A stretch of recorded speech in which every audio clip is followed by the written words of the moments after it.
Ladies and gentlemen, welcome. I'm Jason Dawsey from the National World War II Museum's Institute for the Study of War and Democracy. Really appreciating you joining us today for this webinar on the Nazi murder of the disabled in the 1945 Hadamar Trial. We are so fortunate to have as our special guest today, Dr. Patricia Heberer-Rice from the United States Holocaust Memorial Museum in Washington, D.C. And I want to give just a little bit of background about Dr. Heberer-Rice. She is director of the Division of the Senior Historian at the Jack, Joseph, and Morton Mandel Center for Advanced Holocaust Studies at the Holocaust Museum. She is an expert on the victims of Nazism's annihilation policies and the efforts to bring Nazi perpetrators to justice after World War II. She has a lot of publications, so I'm just going to mention a small number of those for you today. First is Atrocities on Trial, Historical Perspectives on the Politics of Prosecuting War Crimes, a 2008 volume she co-edited with her colleague at the Holocaust Museum, Jürgen Matthäus. I'd like to mention to you, especially about this volume, Dr. Heberer-Rice's contribution, a piece entitled Early Post-War Justice in the American Zone, the Hadamar Murder Factory Trial, which we'll get to in the second half of our discussion today. She's also contributed to the 2008 volume Nazi Crimes and the Law, edited by Nathan Stoltzfus and the late Henry Friedlander, one of the kind of path-breaking researchers on the topic we're going to cover today. A volume titled Children During the Holocaust, part of her series on Holocaust sources in context. That's a very important volume of source material for educators. And then finally, from 2019, War and Childhood in the Era of the Two World Wars, edited by Misha Honeck and James Martin. Patricia, welcome to our webinar today. It's so great to have you here. This is a topic that obviously a lot of our viewers are just generally familiar with. They certainly know about the Nazi persecution and murder of people with mental and physical disabilities. But obviously, when you get beyond that, there's a lot that's unfamiliar to us, that a lot of the detail here that we just don't know as well as we should.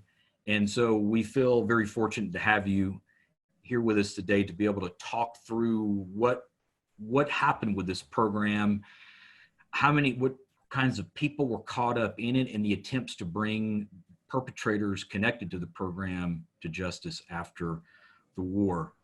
So I thought we would jump right in, Patricia, and just start out with a very kind of basic question for our viewers about your own background on this topic. It's a very difficult topic. It's a very painful topic to research. And so I think people would be curious about how you became interested in researching this program that the Nazi regime implemented during World War II.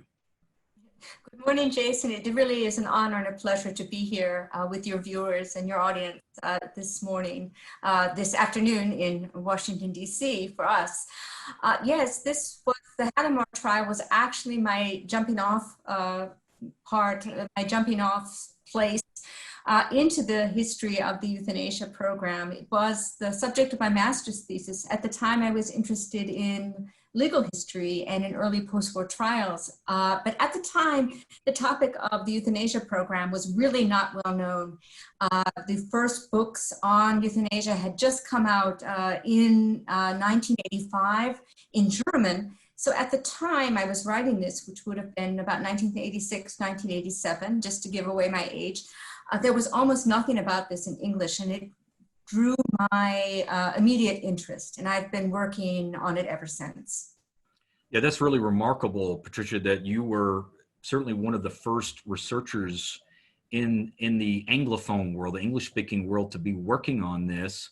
I think about when I was in graduate school, that the books we all had to read on this program were Henry Friedlander's The Origins of Nazi Genocide and Michael Burley's Death and Deliverance. I mean, those are a decade later, really, from what you were working on. So all the more reason, Patricia, we are so grateful you joined us. And so why don't we talk about this program that is generally known as the T4 program. And if you could tell our audience about the Nazi regime's decision in 1939 to secretly murder people with mental and physical disabilities, and tell us about which individuals specifically were targeted as part of this program. Yes, so what's very interesting, this so-called euthanasia program, it's also known as Operation T4. This was one of the Nazis' very radical policies to help what they would have described as to restore the racial integrity of the German nation, to cleanse the race. Of course, they did this by deporting and murdering European Jews during the Holocaust, but one of their sort of biological enemies that they really focused on within their own community were the people that they called the hereditarily ill, also life unworthy of life. Today, we would call these individuals persons with mental disabilities, with intellectual disabilities or physical disabilities. And the Nazis believed that these individuals placed both the genetic, that's important, a genetic as well as a financial burden on the society and the state, and at the same time made no, according to the Nazis, made no significant contribution to society. So they are targeting disabled patients in institutionalized settings in Germany and Austria and in the territories specifically annexed by the Germans, like what today would be the Czech Republic and also Alsace-Lorraine. So this euthanasia program, and really see quotations around this term because it's not euthanasia in terms of a mercy death or assisted death, which is part of our biomedical debate today internationally and nationally. This is a cynical program of mass murder. It's the regime's first program of mass murder carried out again, against its own citizens, really. The overwhelming number of people who died in the euthanasia program were German Aryans or non-Jews with disabilities. And this program precedes the Shoah, the genocide of European Jewry that we know as the Holocaust, by about 2 years. And just to give you a little background, beginning in October of 1939, Philip Buhler and Dr. Karl Brandt, whom we'll meet, I think, in a moment, they initiated a child euthanasia program, which murdered over 10,000 disabled children during the war years through starvation and overdoses of medication. And by January 1940, you have an adult killing program to parallel that murder of German infants, toddlers, and juveniles. And this is codenamed Operation T4. Here you see the villa, the Aryanized villa that was used as the nerve center for the euthanasia program. For those of you who know Berlin, this villa was hit in the end days of World War II, and it stood right about where the Berlin Philharmonic stands now. And the Nazis take the street address for this villa, which is Tiergartenstrasse 4, and they use this to create the code name for the euthanasia organization, which is Operation T4. And basically what the operation does is to remove disabled patients from their home facility to eventually one of 6 centralized killing centers throughout Germany and Austria. And within hours of their arrival at these facilities, the patients are gassed. There you see the gas chamber at Hadamar as it was restored in the memorial site after the war. They are gassed with carbon monoxide gas in gas chambers that look like showers. Their dental gold is removed and their bodies are burned in specially designed crematory ovens. And about 70,000 patients were murdered between January 1940 and August 1941 in this gassing phase of the euthanasia program. The program halts, as we're going to see, for about a year between January 1941 and January 1942, but it begins again in August of 1942 in places like Hadamar and continues to the end of the war. And about 250,000 institutionalized patients die as a result of the euthanasia program. Thank you for that overview, Patricia. There's a lot there, I think, for our viewers to deal with, and that this is a program really that covers most of the war other than this 1 year you mentioned, which we'll discuss as well, why that happens. But I thought we would talk about Hadamar and some of the key perpetrators. You've already alluded to a few of them. Hadamar was one of 6 killing centers in the Third Reich.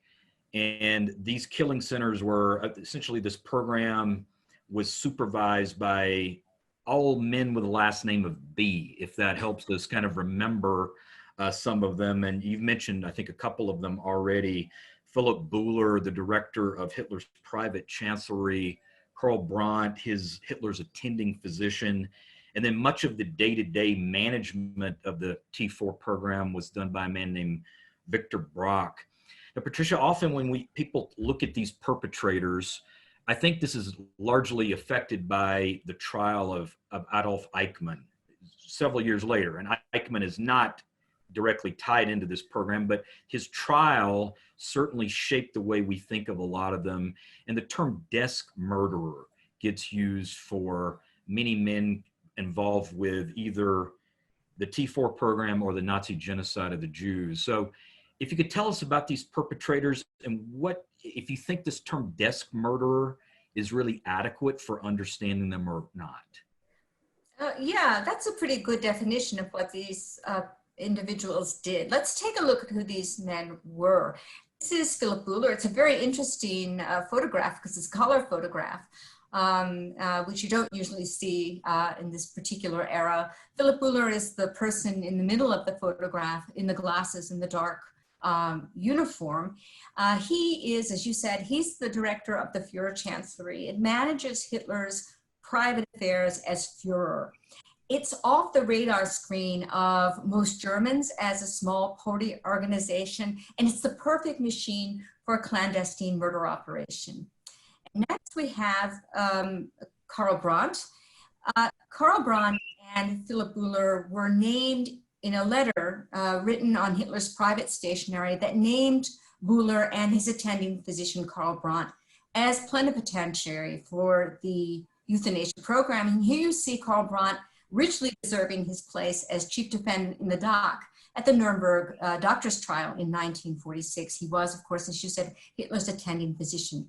And then there's the third B, there's Victor Brock. At his desk in 1940, he's basically what you might call, he's a man with no medical training who runs the daily operations of the T4, what you might call T4's office manager. And these men were responsible for the killing program, putting it into operation, managing, though, as you quite rightly say, from their desks. They're responsible for orchestrating the killing process. They don't do any actual killing. And the trials for these kinds of men are very hard to come by, especially in early war crimes trials. We tend to see those a bit later in the 1960s, and you name the Eichmann trial as a perfect example of someone who was a desk murderer, who never killed anyone personally, as far as we know of, but operated these enormous and important killing operations from basically his office. And these perpetrators that I just talked about, they carefully organized and implemented the euthanasia program, but their links to the T4 organization required investigation and tenacious prosecution. So they literally often got away with murder, some of these T4 perpetrators. Thank you. And they're such a frightening kind of perpetrator to deal with. I mean, they are legally, but I think there just are intellectually for people to come to terms with, about these individuals who literally the paper they push involves the deaths of thousands, tens of thousands, hundreds of thousands of individuals. And we'll obviously hear more about these 3 men as we work through. You've already alluded, Patricia, to the phases of this program, this T4 program. If we could kind of distinguish these a bit, the first lasted from January 1940 until late summer, August of 1941. Can you describe with Hadamar as our chief example here about what happened to victims during this first phase? I think people often try to understand, how did this actually take place? I mean, how did this work? And obviously, we've learned a lot, thanks to your research and others like Henry Friedlander, Michael Burley, about how this actually worked for the victims. Right. Yes, of course. So Hadamar was the last of the 6 established killing centers, and it's often cited as the most famous. It actually you can't really tell from this photograph, but you'll see in a moment that it actually sat above the town of Hadamar, which is a small farming town in what is today Hessen, not so far from Frankfurt with the big airport, right? And in the 10 short months from January until August of 1941, when it was actually in operation as a T4 center, the staff at Hadamar gassed 10,072 mentally and physically disabled individuals. Before that halt in the euthanasia program takes place between August of 1941 and August of 1942. We'll talk about that in just a little while. But patients were basically brought to Hadamar from their home institutions. More often, they went through transit facilities, these kind of way stations for the euthanasia program that disguise where the patients are actually going to keep the relatives of victims and agencies like insurance and government agencies that track these individuals, their physicians, so forth, from being able to follow where the patients actually went. And then patients were brought usually from these transit facilities to Hadamar. And they're briefly, they come in buses of about 80 to 100 every day except Sunday. The buses run through the town of Hadamar, where they're seen by the local population. They go up to the hill in the facility. They are given a very brief examination that lulls them into a sense of security at the very ante-chamber of the gas chamber. And often the doctors they're trying to give a sense that this is a medicalized procedure, kind of like Mengele on the ramp at Auschwitz. But they're also looking for a fictive diagnosis that they might be able to use. The patients are gassed in a gas chamber that's made to look like showers. They're then cremated, and the physician signs fictive death certificates giving a fictive cause of death. And then the relatives of these victims receive the death certificate as well as an urn with ashes from a pile of ashes on the floor of the crematorium. So it's a grisly business. It's just horrifying, Patricia, when you actually look at the details of this, how systematic, methodical it is, a kind of bureaucratic process, and yet one just so full of ideological fervor, that the Nazis' commitment to purging people, in this case, purging as in mass murder of literally tens of thousands of the most vulnerable citizens of Germany and Greater Germany during these years. How did they, if you could say more about that, how did the perpetrators try to keep this secret? And then the follow-up, I think that people always want to know, who have studied this a bit, is how did the public come to learn something about the fact this program was in place and was operating? Yes, well, part of the effort to keep this clandestine operation on track and off the radar screens of the German public involved using, as I said, fictive dates and fictive causes of death, and giving the impression to relatives and to insurance agencies. By the way, Germany is a welfare state that the bulk of these patients are actually being paid for their care by the German central health, sort of public health administration. And so the relatives of the victims receive these fictive death certificates, and they're trying to convey the impression that these patients have died of natural causes. But very soon, this secret operation becomes, for many reasons, an open secret. And here you see probably a better photograph of the Hadamar facility on that hill above the town, and you can see its smoking crematorium.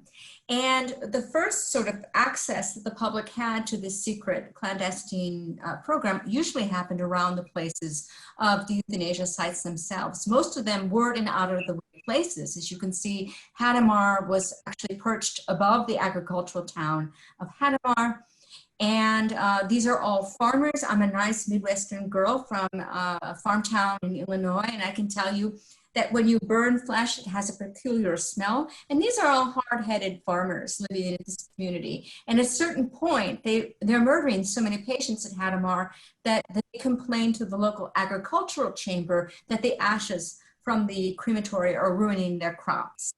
The relatives of victims very often find out, often when they receive very strange diagnoses that sometimes happened. For example, someone might die of appendicitis, that's the classic case, and their appendix has been removed several years ago, or they receive a thing from a 17-year-old saying this person has died of old age, or something like this. These slip-ups occurred, and it gave the sort of clues to relatives that things were going on, that things weren't right. We know that lawyers and the legal profession, most German government agencies were not briefed until relatively late about this secret program. So it's a secret from them too.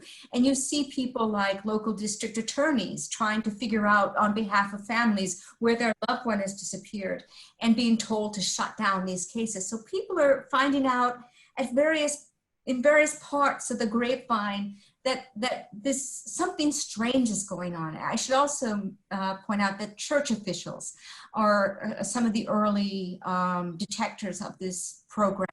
People like the Clemens von Galen, the Bishop of Münster, finds out that patients are being removed from a local parochial Catholic institution. He's also receiving a lot of dispensation requests from relatives whose relatives have been cremated.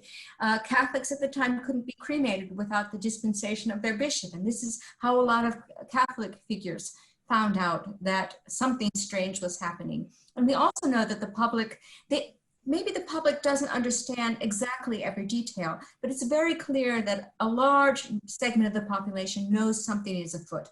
Because when the Germans, when the Nazi administration tries to mount a TB campaign to screen the country's inhabitants for tuberculosis, lots of people don't show up because they actually fear they might be pulled somehow into this killing process. So at this very crucial time during the war effort, Germany has just invaded the Soviet Union in June of 1941. Hitler calls Philipp Buhler personally, and he tells him to halt the program. This is such an important point, I think, too, Patricia, for people who study the Nazi dictatorship and ask questions about popular pressure, popular resistance to the regime. Did it happen? Did the regime ever fear public pressure, public opposition? And so this case that you're just talking about here, where just everyday people begin to figure something out, and then the role the church plays in this. You mentioned Bishop Galen in Munster. So this is always something that people have to factor in when they're thinking about, was there resistance or not? And did people actually, defy the regime or challenge the regime ever? This is a very interesting case. And you noted already that Hitler orders a halt to the killing of adults in August of 1941. And then about a year later, the regime resumes the murder of adults with disabilities. Could you say something about this second phase of the T4 program, which really goes until late in the war, and how that differed from the first phase? Yeah, thank you. This is a very interesting part of the euthanasia program, and it's not one you see or until recently in a lot of books on the subject, because there's less research done in this particular aspect of the euthanasia program. So this halt lasts from about August 1941 to 1942, and it's a time in which the planners of the euthanasia program are trying to knock out the kinks and make the program more covert. By the way, this is the time at which the final solution of European Jewry is going on. Not only are the shootings in the Soviet Union going on, but the first killing center begins gassing Jews in December of 1941. So this is a really interesting time when there's kind of a connection between this first killing operation and the final solution, because while this, while Hadamar and facilities like it remain dormant, many euthanasia operatives are actually sent to Belzec, Sobibor, and Treblinka, These are killing centers. Treblinka, the end station of the Jews of the Warsaw Ghetto, murdered 925,000 Jews. That's almost as many as at Auschwitz. And the key personnel there are actually T4 staff. They're euthanasia operatives who have been so used to this killing on German soil that they are key players in the execution of the final solution, the genocide of European Jewries. But Hadamar opens as one of the first T4 or euthanasia facilities to open in the summer of 1942. It's the only of the original T4 killing centers that actually is a pure euthanasia center during this second phase. And it goes on murdering patients until May of 1945 when Germany, here in Hadamar, actually in April, because they're overrun by American forces. But Hadamar kind of shows the key changes that take place in euthanasia facilities all over Germany and Austria. And one is the mode of killing. They changed from gassing, which was used in the first, what we call the gassing phase from January 1940 until August 1941. They switched to the more successful methods using child euthanasia, and that's overdoses of medication, sometimes to starvation. The second thing that they changed is really interesting. It's who does the killing. During the gassing phase, the euthanasia program had a maxim, and that was the gas valve belongs in the hands of the physician. And during the second killing phase, that changes. And now the nurses, male and female nurses, are distributing overdoses of sedatives on the evening shift. That looks like a normal process, right? You might give patients sedatives to help them sleep. But now what's interesting about it is that female nurses enter the killing process. And that's really the first time that you really see women connected with a killing program, not so much with concentration camps, but with a killing program, these female nurses. And finally, it decentralizes entirely. So now instead of these 6 killing centers, Hadamar becomes one of about 100 facilities across Germany and Austria and German annexed territories that kill their patients. And about 250,000 ultimately die. So Hadamar, which originally killed about 10,000 patients, kills 5,000 more during this second killing phase. I mean, that number, Patricia, of 250,000 is a staggering number. I mean, it really is. And I think, because we know the numbers obviously connected to the final solution, which are even that much higher, is the only reason I think why there's not more recognition of the fact that 250,000 people, mostly non-Jews in this case, are murdered as part of this program, and the connections that you've already alluded to between the genocide of European Jews and this program. You also noted in your research, Patricia, that there were other victims besides those with disabilities who were caught up in the vortex of destruction during this second phase. And this is a really, I think, some crucial insight that you've provided for us about how the net really spreads during this second phase. Could you say something about who else is targeted when the killing starts in 1942 again? Right. So from January 1940 until August 1941, of course, the key and relatively only victims of the euthanasia program, as at Hadamar, are mentally, intellectually, or physically disabled patients. But as you say, by the time, say maybe 1943, the killing operation begins to expand beyond severely disabled adults, which is once T4's focus, or the euthanasia program's focus, to a new and ever widening circle of victims. Here at Hadamar, you see disabled children and juveniles being killed at the facility. Hadamar did not have a special pediatric facility for murdering young children and juveniles, but instead these are being drawn into the killing process, the adult killing process, and that's actually very unusual for euthanasia killing center. They murder some Jewish Mischlinge, so Jews of one Jewish parent and one Aryan parent are murdered there. It's the only place I know of in which these children were murdered at these facilities. Nothing was actually wrong with them. They had no kind of disability or mental disorder of any kind. They're murdered simply because they are the children of Jews and a mixed marriage between Jewish and Christian parents, Aryan parents. And that seems to have been some effort to start in that direction, and it fizzles out. So about 40 of these children are murdered at Hadamar, and it's the only place, as I said, that I know that that's happened.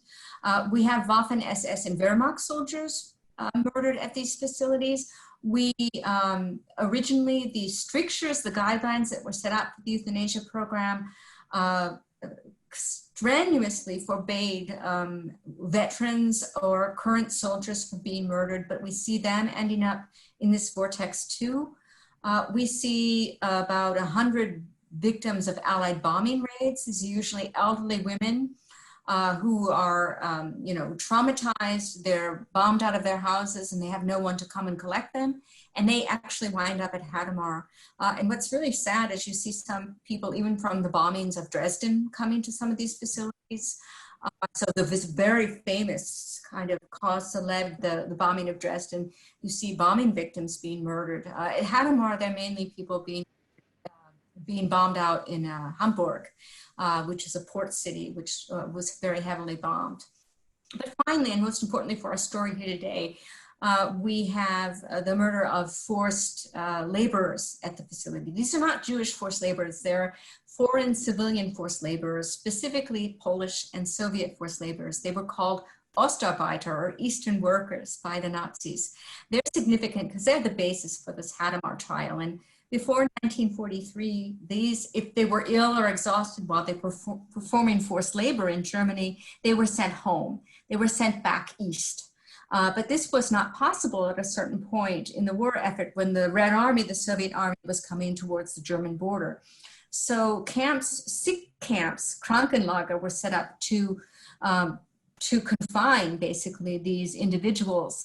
But in the Frankfurt area near where Hadamar was, these foreign forced laborers who were almost all of them tubercular, they had tuberculosis. They were close enough to the population in Frankfurt to cause a public health crisis. They didn't want the tuberculosis to spread to the population, so they sent these individuals to be murdered at Hadamar. And so we know that about 476 tubercular Polish and Soviet civilian forced laborers were killed at Hadamar. Patricia, everything you just told us there points to the fact that the Nazi regime, as you noted, the second phase is 1942, the summer of 1942. And as the war turns against the Hitler dictatorship over the next year, Stalingrad, Kursk, North Africa, Sicily, the invasion of the Italian peninsula, etc., that the regime expands the killing. They don't pull back from it. They actually broaden the array of victims, and that goes right into the end of the war. In fact, that takes us really here to the war's end and the discovery of these killing centers like Hadamar, and then the attempt to bring to justice the perpetrators. When the Americans show up, Patricia, in late March of 1945 at Hadamar, what did they find there? Well, the Americans overrun Hadamar, the town, in late March of 1945. The 2nd Infantry Division, the 1st Army's 2nd Infantry Division, actually arrives at Hadamar. And as in most cases, in the terms of other euthanasia killing sites, it's the local townspeople. They run out to the Americans and they say, hey, they're killing people up there at one of these facilities. Everybody's talking about it. Go up there and check on the patients. And that's how American forces learn. A captain of the unit that comes into the town named Alton Jung, or he probably pronounced it Jung. He decided to investigate, and he sends a group of American officials. Here you see surviving patients of the Hadamar facility.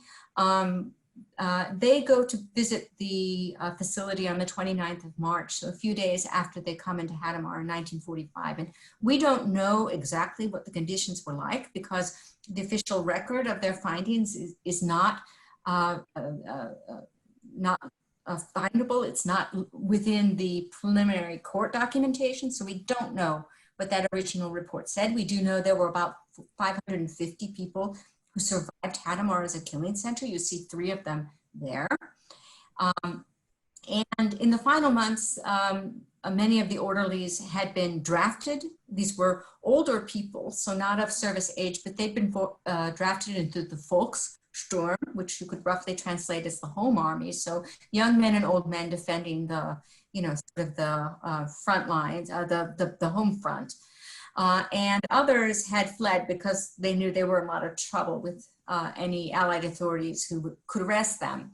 Adolf Wallmann, the chief physician, and the head female nurse, Irmgard Huber, who we're going to meet in a moment, they decided they would stay with the patients, and they were immediately arrested. But investigating officers, we know they uncovered, and here you see a photograph of that, 581 mass graves in the institution cemetery. They found the death register showing, 15,000 patients dying, which is not what you would expect in an ordinary institution where mortality is maybe 2 to 5% of the population, just given that some people are old or elderly and might pass away in such an institution. And so they contact the United States War Crimes Branch, which is now located, because it's so early, the war's still going on, it's in Paris, to investigate this particular scenario. No, it's just seeing those images is just so startling, and it's often overlooked that we think about the Americans liberating Dachau, liberating Buchenwald, liberating Mauthausen, but they also obviously liberated these killing centers and facilities where the program had operated as well at the same time. And as you point out, Patricia, that the Americans put on one of the first trials here preceding the Nuremberg trial, the Hadamar trial of October 1945, which you describe, I'm quoting you here, as the first mass atrocity trial to be conducted in the American zone, and among the first proceedings to be tried there by an American military tribunal. Could you take us through this trial a bit? Right. So this is a very early trial. It's one of the earliest trials in the U.S. zone. I should remind everyone that there were 4 Allied occupation zones in Germany, and each of the 4 allies, U.S., Great Britain, France, and the Soviet Union, were carrying out trials in their zone of occupation. But this Hadamar trial actually comes, everybody thinks of the Nuremberg trial as happening relatively earlier, the International Military Tribunal, which tries major war criminals. This is actually happening, the Hadamar trial takes place in October, just as this indictment for Nuremberg is handed down. So we're really pretty early.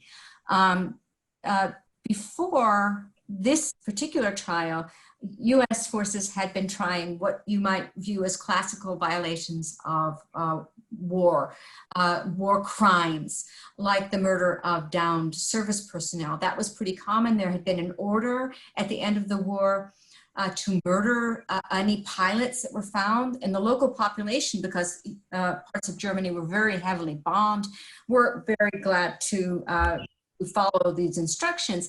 And so in a lot of cases, you have down Allied flyers, and the local populations shot them or beat them to death before they could be taken to a prisoner of war camp. These were typical trials they're classical war crimes trials because they are involving U.S. servicemen or servicemen of our allies. But this goes outside of that scope and addresses crimes carried out because of Nazi racial policy. So this is not your classical war crimes trial. And I think you wanted to also hear about one of the heroes of the trial, and that is the trial judge advocate, the prosecutor. In this case, he was a rather obscure corporate lawyer from Houston, Texas, and his name was Leon Jaworski. And for those of you who grew up in the 1970s and 80s and remember those endless Watergate proceedings, Leon Jaworski goes on to gain fame during the Nixon administration as Watergate chief prosecutor. You see him here on the cover of Time magazine at that particular time. But at the time, he was no stranger to war crimes prosecution, and he'd been trying a lot of these earlier trials, which tried German civilians for murdering US servicemen. Actually, kind of two final things is watching our time here. Yes. That you can kind of maybe fit in briefly together is that you go into some detail about the role these forced laborers play. And then could you say something to our audience about the final verdict, what actually happens as the outcome of this early trial? Yeah, so very interestingly, these Eastern workers that I talked about earlier are going to form the basis for the proceedings that occur. Originally, Jaworski was very eager to try the individuals whom they had in custody who'd murdered 15,000 mental patients and physically disabled patients at the facility. But because there was no precedent at the time in international law that allowed nationals, a foreign nationality like the United States, the US Army, to try German nationals for killing their own kind. This was a German on German crime. German nationals had killed their own citizens. And there was no precedent in international law before that crimes against humanity statute that comes out in the Nuremberg trial in the International Military Tribunal to kind of ease the wheels of justice. And the JAG, the Judge Advocate General's Office of the U.S. Army, abruptly tells Jaworski, and you can take the slide down now from him, but there he is. He abruptly tells Jaworski, you can't try these people. You have no jurisdiction in this matter. And so Jaworski quickly comes up with the idea that they had, these individuals, or at least some of them that they had in custody, had murdered civilian forced laborers, Soviets and Poles who happened to be our allies. And so that is the basis for this actual trial. And just to kind of talk about who finally gets in the trial, Jaworski eventually tries the Hadamar 7. And I think we see a photograph there. At least there are some photographs. The woman in the center is Irmgard Huber, the head nurse, and there is Alphonse Klein. He's the director of the facility. And Jaworski has, as you alluded to in the beginning, Leon Jaworski has been, as you alluded in the beginning, the trial is actually described in the papers as the Hadamar murder factory trial. And that's because Leon Jaworski has a strategy that he uses in almost every trial that you see him performing in as the prosecutor, a chief prosecutor. He stresses the assembly line nature of the killings. He says, okay, there's the head physician, Adolf Dahlmann. He's the one who orders the deaths of these patients and checks to see if they're dead. There's Alphonse Klein, who you see in the picture, who orders his staff to kill these patients as they arrive.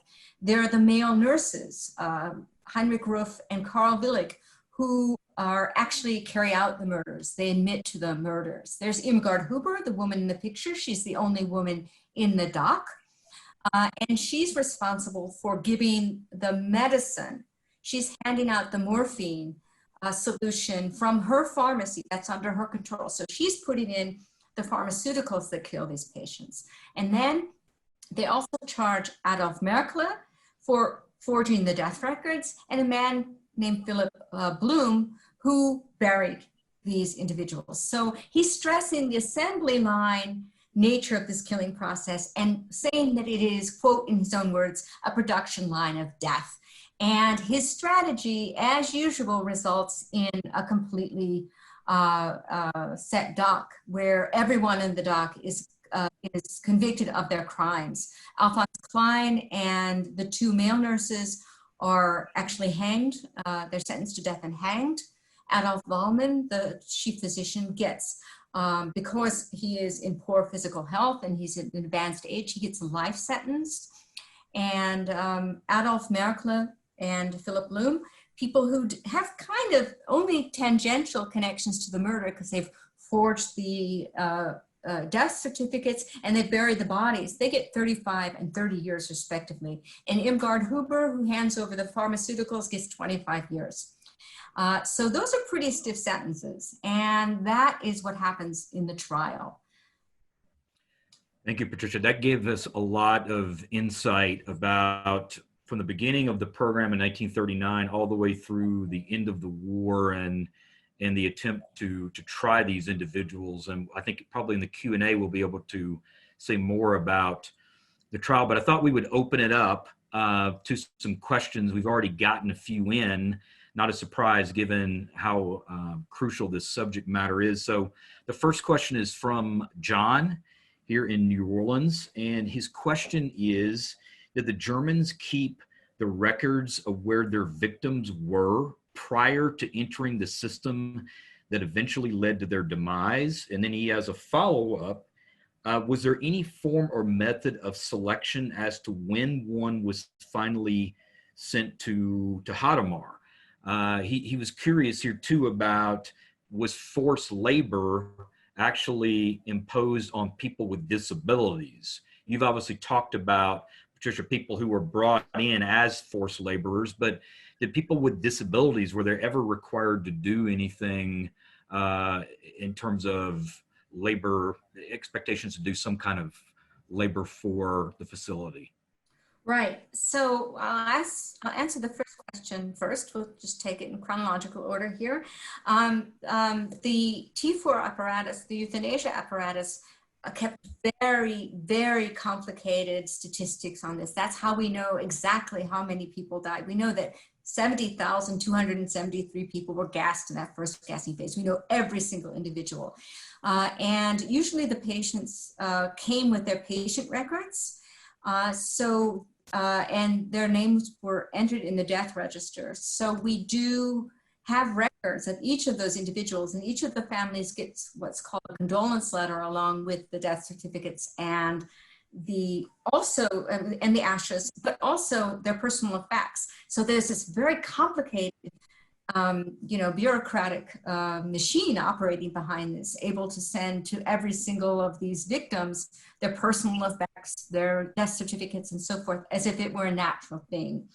How these patients are selected, they're selected on the basis of questionnaires that are sent to the medical directors of facilities throughout Germany and Austria, let's just say for brevity's sake. And the directors of these facilities, mental health facilities in general, they have to fill out the questionnaires and they have to flag people with serious disabilities. They have to flag people who are in that institution because they've committed a crime under diminished capacity. Think someone like John Hinckley, right, who serves in a mental institution rather than in prison for shooting President Reagan. That flags non-German victims. 5,000 Jews were murdered as a part of this euthanasia facility before the general deportation of Jews begins in October of 1941. And it flags people who've been in a long-term setting for, one of these facilities for more than 5 years. They're looking for incurable cases. On the forced labor thing, these civilian forced laborers are foreign forced laborers, and they're there to kind of offset the missing labor of individuals who'd been sent to the front, right? Germans, ordinary Germans who are fighting at the front. But there is a kind of, it's not, I wouldn't exactly say it's forced labor, but from the 1920s onwards, it was very common in German facilities, and by the way, in a lot of European facilities, because it was seen as therapy, what's called work therapy. And that meant that patients worked at these facilities, which were kind of self-functioning. They had shoe factories, they had basket weaving, they had, a farm, so that they were, basically self-sustaining, many of these institutions. And the patients worked at these facilities, and the idea was, to fight the symptoms of institutionalization, to keep them busy, to give them skills. But the dirty little secret is, of course, when there was a financial crisis in the 20s and 30s, these patients are instrumental to help the facilities run, because they're cooking, they're cleaning, they're doing things like this. So that's not really forced labor, but the patients are working. And there is indeed, on that questionnaire, it asks specifically if the patient is able to work, which you see connected with selection later, right, on the ramp at Auschwitz, that, who was able to be forced labor in the meantime. And they're not the kind of forced labor we associate with a camp at Auschwitz, but they are working and expected to work. So that's an interesting question. Thank you. I thought we would work in two more, Patricia, so I'm just going to give these to you, and okay, I think we can squeeze these in. The first is from Arthur in Melbourne, Australia, who's joined us today, and he was curious about Hitler's role in this. How much is he directly involved or not? And the other is from my friend Gretchen, who's joined us from the Twin Cities, and she was curious about whether medical experiments are conducted on these victims before they're murdered. Right. So first to Arthur, hello in Melbourne. I don't know what time it is there, but it must be quite late or quite early. So thank you for joining us. So Hitler's role. This is not a big consideration of his. We do know that Hitler signed on his own private stationery. It's the only time we have Hitler's signature on what might be seen as an order for a killing operation. That's a talk for another time, but Hitler this is not his thing. He's interested in Jews. The real impetus for the euthanasia program comes, and I could talk for hours on this, and I wish we could, comes from the medical community. And a lot of individuals around Hitler interested in things like eugenics and in the idea of getting rid of populations like these that might cause a genetic stain as well as a financial one in making really the master race by getting rid of hereditary conditions. And that's the impetus for that. It's not really Hitler's thing. The other question from Gretchen in the Twin Cities has to do with medical experimentation. Of course, Nazi doctors, this is a program carried out mainly by the German medical community. The SS doesn't have a role in this. They've devised this and they've implemented this program, the medical professionals. So, and in the concentration camp system, that's where you see the bulk of experimentation. It's on concentration camp victims. That being said, there is experimentation on some of these patients, but what's kind of terrifying is that was very common even before the Nazis. Here at Hadamar, we talked about Adolf Ballmann, the chief physician. He was interested in, I'm looking at the time just to make sure we have enough time to sign up. He was interested in an anticonvulsive drug. At the time, it was thought shock therapy wasn't electroshock therapy. It was done on the basis of convulsive medicine that made you convulse. The idea was that epileptics who had convulsions didn't have schizophrenia. And so shock therapy was supposed to shock the system by making the patient convulse with the convulsive medicines. And Ballmann was interested, so this is the chief physician at Hadamar in the last years that it was a killing center. And he's actually experimenting with patients using these convulsive drugs. And they're with devastating results, because the patients can break their jaws, they can break their backs, their spines in these uncontrolled convulsions. And he's working on this drug, and he thinks it's great because he's trying to make therapeutic advances in medicine. What's terrible, of course, is these kinds of things weren't tried in the post-war, and they went on in the post-war. They went on before the Nazis come to power. And if you talk to people in psychiatric communities here in the United States as elsewhere, they were clearly patients, mental patients, people with disabilities were experimented on for years without the kind of attention that the concentration camp prisoners drew. So a very sad story there. Extremely sad. Patricia, that said, I want to thank you so much for joining us today. You've given us a lot to think about, especially how to integrate all of this material you provided into the way we understand the Third Reich's war, that they were waging, that regime was waging a very different kind of war against its own citizens, against Jews, against Slavs, in addition to the more conventional kind of war that I think is more familiar to the National World War II Museum's audience. So you've given us a lot to consider, and we really appreciate that. Thanks to all our viewers for joining us this morning from wherever you are, and we hope you'll join us again for our webinars very soon. Thank you very much.